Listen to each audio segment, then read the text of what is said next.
are good to go. Good afternoon or good evening, everybody. I'm your lawyer, Patrick McGeehan, and I'm your best friend at your worst time. And welcome to the weekly update with Patrick.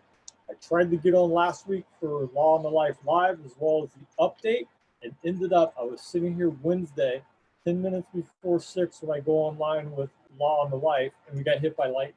I just got my internet back yesterday. So I have some information for you, updates on what's going on here in South Florida with the courts and life and all that stuff in general in cases. The important things are the Florida Keys are opening June 1st. Apparently everything is going to be 50% capacity for hotels and restaurants and stuff like that. That's what I'm hearing. And important legal news for the whole state of Florida is I just got an email today from the state, and the legal aids in all sections, the legal aids associations in all sections of the state are in need of assistance. Apparently they're swamped. Well, they're swamped with cases anyway. But apparently with this COVID-19 stuff, they're even more swamped with cases. So they're looking for assistance from anybody that can lend it to them. And another update coming up tomorrow at 6 p.m. every Wednesday, unless we get hit by lightning. At 6 p.m., I go online with Law on the Life Live.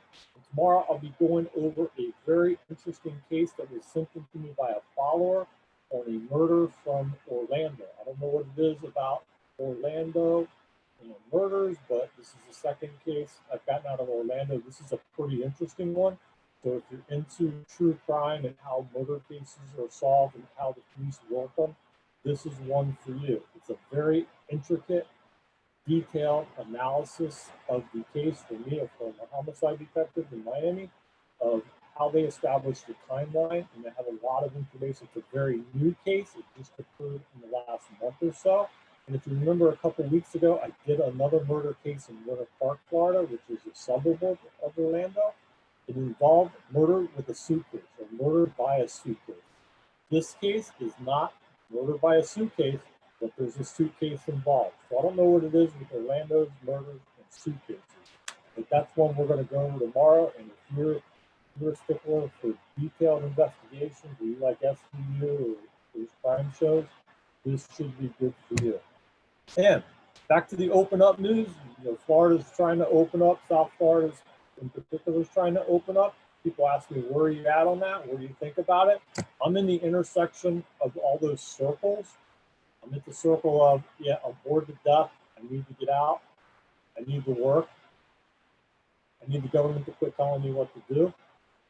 I don't want to catch this thing. I need to open business. So where all those circles interact, I'm in there. Even though they're opening stuff up, I think I'm just going to sit back and wait and see what happens, maybe go out a little bit more. Up until now, religiously, since March 16th, the only places I have been going out to are my once a week trip into the office to pick up the mail. Everything's being done online. All court appearances, everything. As a matter of fact, I'm fresh from the Zoom courtroom battlefield as I speak to you. Just finished up my last Zoom court hearing for the day. I think I'm just going to sit back and see what happens, but unlike a lot of people, I don't know. I want to go back to work just as much as anybody, but I don't want there to be another problem or a resurgence or whatever. So I think I'm ready for at least some type of it. As far as South Florida goes, Miami-Dade County in particular, they're going to start phase 1 opening up. They started on Monday, which was just past Monday. And Hialeah, Miami, Miami Beach, and Miami Gardens, the county's 4 largest cities, are going to start opening up, it looks like the 18th. And like I said, the Keys are opening up June 1st. Until June 1st, unless you're a resident of the Keys, you can't get into the Keys because they have a checkpoint on both access roads going down to the Keys. So they'll just turn you around. Broward County is working on opening up the retail spaces and restaurants and barber shops and hair salons with restrictions also on Monday. But bars, nightclubs, movie theaters, and the beaches and gyms are not part of reopening.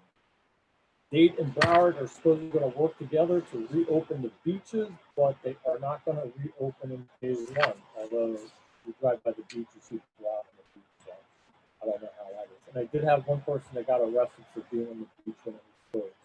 Anyway, the order or the guide or whatever it is from the mayor of Miami-Dade County on the opening up is 184 pages. And I didn't read the 184 pages this morning because I'm sure it's like any government document. After the first page, it's completely boring, and I would fall asleep and I would never make it through the 184 pages to begin with. So here are the main points for Miami-Dade County. Restaurants are opening. 50% capacity for indoor dining, must remain 6 feet apart. I'm going to hit the highlights for you. Outdoor seating, same thing, similar distance. Cannot exceed 100% of the building's permitted occupancy. Bar counters closed to seating. So if a restaurant has a bar, apparently you can't go in and sit at the bar. The maximum number of people that could be seated at one table, 4. Up to 6 members of the same house can be put together, so that's more than 4. They have to put 4 floor markings to keep people 6 feet apart. They must have hand sanitizers available at the entrance. The staff must maintain social distance when escorting people to the table, and everybody has to wear a mask until they are seated. That covers both the mouth and the nose, and they have to put it back on when they leave the table. Employees must wear masks all the time. Anybody that's involved in food preparation has to wear gloves and change them out every 30 minutes. All menus must be disposable and single use with a QR code that you can pull up on your cell phone. Only silverware rolled in napkins or disposable silverware is permitted. Retail requirements. 50% of mall or store capacities. They must have visual markers, no more than 4 people in an elevator. Plexiglass sneeze guards at checkout stations. No car valets. Must have one-way circulation paths within the stores, and they have to remove all public seating. And everybody has to wear face masks. If there's anything else interesting. Lincoln Road on Miami Beach. If you're familiar with Miami Beach, up at like 15th, 16th, 17th Street is Lincoln Road. It's a big, well, it used to be a road with stores on both sides, but now it's closed off the traffic and it's basically an outdoor mall. It's going to open Wednesday the 20th, and its restaurants are opening May 27th. Aventura Mall, which is our big mall here in North Dade, is going to open on May 21st, and the hours are 11 a.m. to 7 p.m. and on Sundays, noon to 6 p.m. So they're opening, but they're going to open short. So that's it as far as Miami-Dade County and their 184 pages opening. As far as the courts go, family law cases are humming along. We're doing Zoom hearings regularly. We're moving those cases along. We're getting issues resolved by judges in those cases, and if it's working out, we're able to do depositions, we're able to do mediations, all through Zoom. And if they allow this to continue, it's going to be awesome because it makes us so much more efficient. We're able to handle more cases, get more done, get better results for our clients, and save our clients just a bundle of money instead of going down to the courthouse and waiting around for our cases. So if they allow this, and particularly if they allow it statewide, it'll open up the state to where we could practice anywhere in the state and we won't be geographically limited. For small firms such as this one, we can serve clients in any part of the state as long as they allow these Zoom operations. And that's one thing we're looking into. We're looking to expand into Central Florida and maybe North Florida and start handling cases up there. As far as non-criminal traffic infractions in Dade County, if you get a non-criminal traffic infraction for no proof of insurance, no proof of registration, or not carrying your driver's license, and you can show proof of insurance, registration, and you have a driver's license, you can electronically file those documents with the court, and those cases will get dismissed. As far as other cases, first appearances are still going on. I think Miami-Dade County is limited to once a day during the week. They were doing it twice a day. Attorneys can make personal appearances at the first appearance and bond hearing, but they are encouraged to use Zoom. The criminal courthouse is getting set up with Zoom. Apparently the judges are all going through training as we speak. Misdemeanor cases are going to move along in the Justice Building. Several courtrooms are already set up with monitors and Zoom programs. So they're going to be able to resolve cases that can be resolved. Remember, in Florida, all civil and criminal jury trials are suspended at least until July 2nd for the Supreme Court order. If you want to waive your right to a jury trial and go to a bench trial, we can do it on Zoom. I usually don't advise that. The case-by-case analysis, sometimes it's a really good idea, sometimes it's a bad idea. But that's the status now. So they are resolving cases. They're going to be setting up small matters to handle in the criminal courthouse, which is really good because up until now, nothing's really going on in criminal. Family is humming along, it seems to be. Not all the judges are online yet, but a lot of them are, and especially in our cases. And family seems to be humming along and getting going. Civil, I haven't heard about. Criminal has been just almost completely stopped. They're even trying to do. There's an experiment that's going on in Broward County where they're doing actual mock trials with jurors over Zoom. So we'll see how that goes, and that'll be telltale about what happens when this whole thing is over with and we get back to some form of normal, so we can resolve these cases. Because remember, cases, especially in criminal cases, have been shut down for 2 months now. And there's going to be a big backlog, plus you've got the regular filing, so it could be a while. Scuttlebutt is, or the word we're hearing from other attorneys, is we may not have jury trials until the first year. If you've got a criminal case that's just hanging out there, you could be hanging out a while still. All right. Yeah, they're setting DUIs, they're setting criminal traffic, anything that can be handled by Zoom, they're going to try to handle. The only thing it looks like they're going to be tied up on is jury trials. And this is what they're saying about jury trials. These will be coordinated to ensure a minimum number of people impacted and social distancing guidelines can be met in the hallways and waiting areas. So basically that tells me they're not really sure what they're going to do, but they're going to do something. So if you got a criminal case now, you're just sitting on hold. Or if you got an infraction case, you're kind of sitting on hold. This month, they are supposed to start out, this month being May, they're supposed to start sending out notices in infraction cases. So that speeding ticket you got a month and a half ago, it didn't go away. You're going to get a notice in the mailbox on where to appear for the Zoom hearing stuff. And if you represent yourself, like in a family law case, 99% of the people represent themselves in family law cases. If you go on the Miami-Dade County Court's website, last week Miami-Dade County provided a guide, a PDF guide on how to conduct a Zoom hearing. And what's really important now is how to get evidence in. When people represent themselves, they're called pro se's. They always have a problem, whether it's in court, for real, in person. They always have a problem getting their evidence before the judge properly. And this guide gives some insight on that. So if you got a family law case or a domestic violence case pending, take a look at that guide. If you have evidence, pictures, or whatever that you want to get in, that'll give you an idea of how to get it in.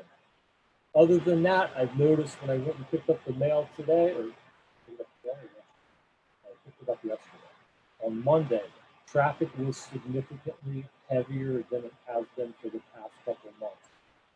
Usually I could zip right into the office, maybe 15, 20 minutes to get there, run upstairs, get the mail, and leave, be back within the hour. Today it took almost 35 minutes just to get to the office. The traffic is picking up, more people are out moving around. So that's it about as far as the courts and what we're doing here in South Florida. As far as the updates go, the cases that we're handling, mostly family law now, is we're moving our cases along. We had 2 hearings today. One was a hotly contested battle for time sharing for the summer in a case, and we got a very good outcome. We ended up getting exactly what we asked for. And my client was very happy. He was crying. His mom was crying. I think his mom was happy. He was happy. And the whole 9 yards. The second case, we got our motion granted and got some discovery issues resolved. Got another Zoom case set up for tomorrow. Hopefully we'll have some more result. There's been no slowdown in family law cases. They're coming in. We're following new cases every day. We're doing everything remotely, and it's working out really well. Criminal cases, they're trickling in now and then. People aren't really moving on them, I guess, because nothing's happening with them, and they need to hire a lawyer right away. So we're going to be doing that. Domestic violence cases are off the chain. We are very, very busy with domestic violence cases in the last maybe 2.5 weeks.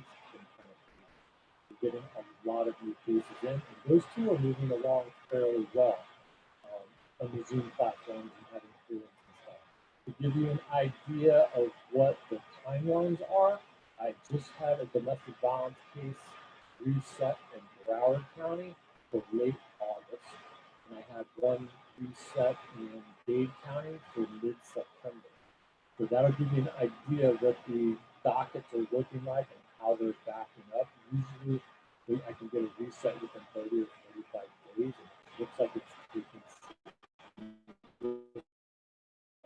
So that's it as far as the update. Like I said, join me tomorrow night for Law and Life Live. We'll go over a great murder case. We got photos and maps and just a great timeline and a great detailed investigation to go over. So true crime is your thing. You want to catch that one. Catch the one from a couple of weeks ago we did. People loved it. Thanks to the followers that sent this in. It's a really good case, and I enjoyed reading it and researching it over the weekend. We'll bring that to you tomorrow, unless we get hit by lightning again, at 6 o'clock. So if you like this type of stuff, make sure you like and follow. The best place to view the Law and the Life, to watch the Law and the Life, is on YouTube Live, because on YouTube I can share a screen, so I'll be able to put up the maps and the photos that I have and share with you, what the travels were and what the area looks like. Can't get that on Facebook or Instagram or TikTok, but I can get it on YouTube.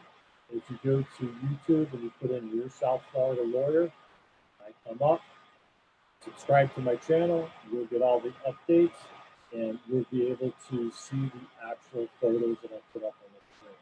So catch it there.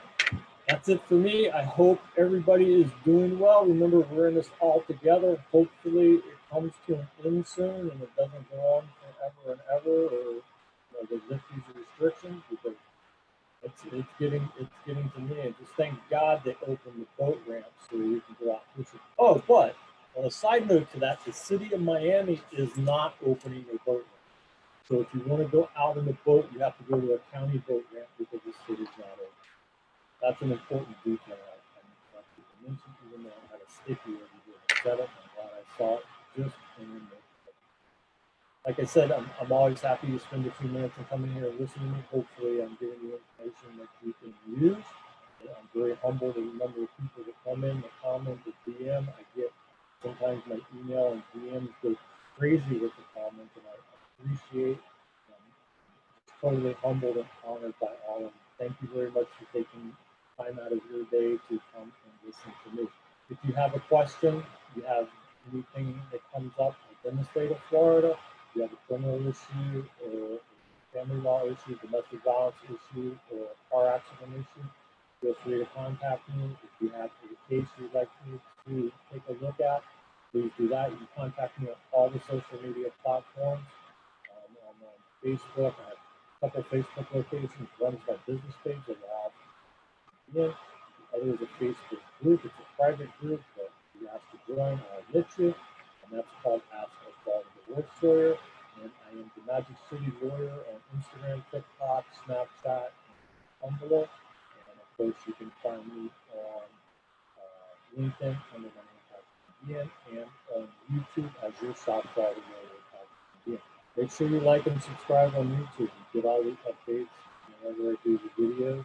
And I have another video coming out later this week, probably over the weekend, where we'll be talking insurance with insurance guru Lee Morrison. Oftentimes in family law cases that involve child support or alimony, we're required to have insurance. We will discuss that with you, plus give you some pointers from inside the insurance industry. It'll be another very informative video. If you have any questions about workers' comp and coronavirus, make sure you catch my previous video posted up a couple of weeks ago, where I had workers' comp lawyer Barry Stein. And let me check the platform, see if we have any questions. Laura, I'm not running for judge. I would hate to be a judge. My old partner from the road, John Rasmussen, he flies helicopters now. I trained this guy how to be a policeman, and now he's a pilot out flying police helicopters. Speedy trial has been suspended by the Supreme Court. So there is no speedy trial, at least until July 2nd. Let's look over here and see if we have any questions coming up. Wow, there's a bunch of people over here. Let's see. Appreciate life. Hey, how are you? It's good to see you. It's almost my birthday, so happy birthday. Andrew, we shouldn't open up. I don't know, man. I'm caught in that circle. Wait, where did my finger all go? I'm caught in the confluence of those circles about, I don't know. Beyond my pay grade. I want to get out there. I want to enjoy life, but I don't want any of the downside. Andrew, good to see you, man. What about in Connecticut? Have any idea? I have no idea about Connecticut. I don't even think I've ever been to Connecticut. Think about that. I don't think I've ever been to Connecticut. I only know about Florida.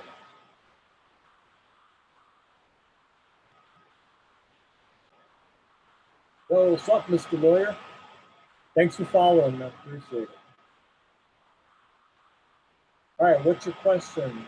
How are the courts siding with people that get fired from their work with having a legal, I guess that's a legal marijuana card? I haven't heard of any of those cases yet, but that's an employment law issue, and I strictly do family law, criminal, and auto accidents, so personal injury. Deal with auto accidents. So we're looking good there. Let's see how we're looking over on Instagram. Looking good. All right, we do the last check over here. We're looking good everywhere else. All right, that's it. See you tomorrow, 6 o'clock, Law on the Life Live. We'll be talking murder, mayhem, and mystery. Appreciate everybody coming in. Have a